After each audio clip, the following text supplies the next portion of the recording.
Hello, welcome to my channel. This is Abilash. If you're here for the first time, thank you for stopping by. And to my regular family members, thank you for always. So today we're going to be talking about making your delicious pot of Buka stew by popular demand. If you know, you know. So the first thing you're going to do is to have your palm oil in your pot. And usually what I do is I leave the palm oil on medium heat on the pot for about 5 to 10 minutes. I let it cook for a little bit. After then, I turn down the heat and I let it simmer down for a little while. And then I go in with my blended pepper. So I have here my tomato, my tatache, rodo, all of that, my onions as well. And I let it go in the palm oil.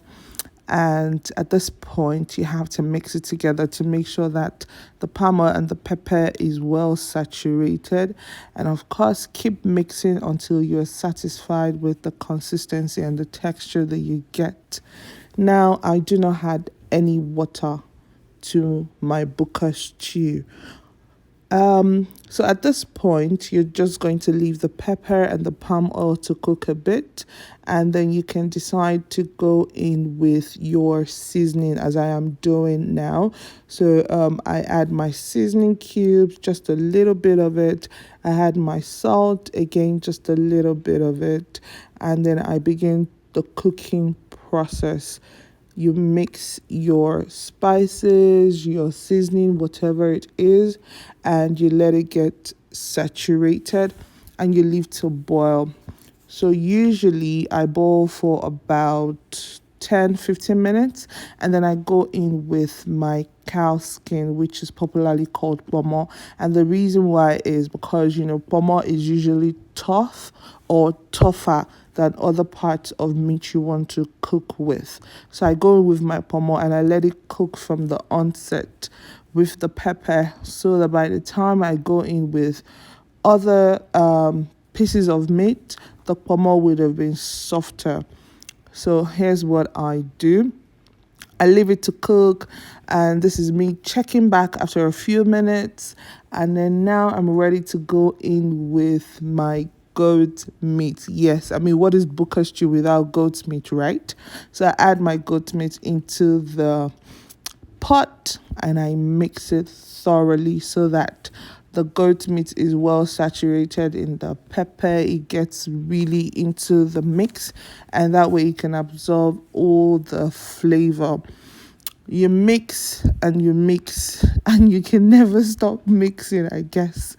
And once you're satisfied with how well it's mixed together, you of course leave it to boil again. Now, remember to boil on medium to low heat, right? Medium to low heat, not high.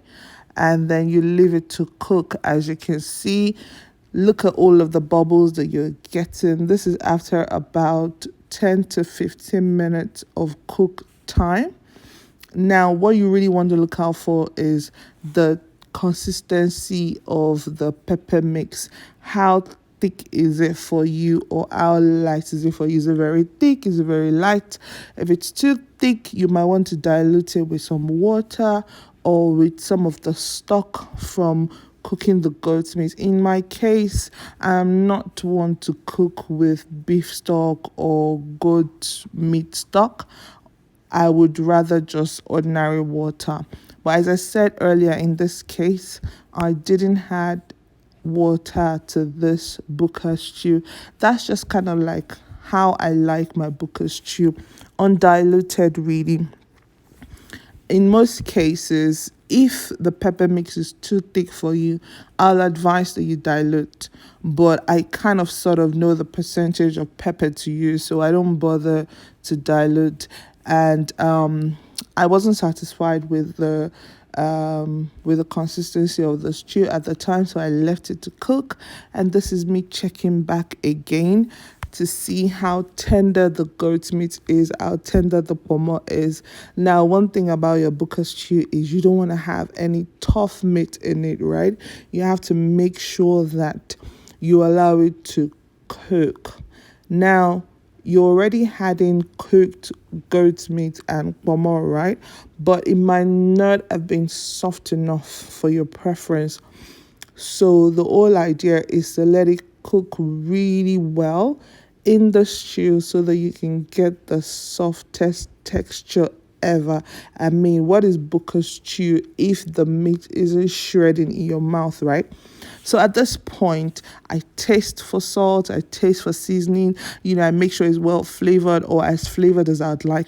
And I just let it cook for a little while longer at this point. You taste for salt, make sure the flavor is kicking in, the meat is soft as you'd like. And that's pretty much it, really. Your Buka stew is ready at this point, and you go ahead, eat, enjoy, and savour. I hope you enjoyed this video. If you did, please remember to subscribe to my channel. Thank you.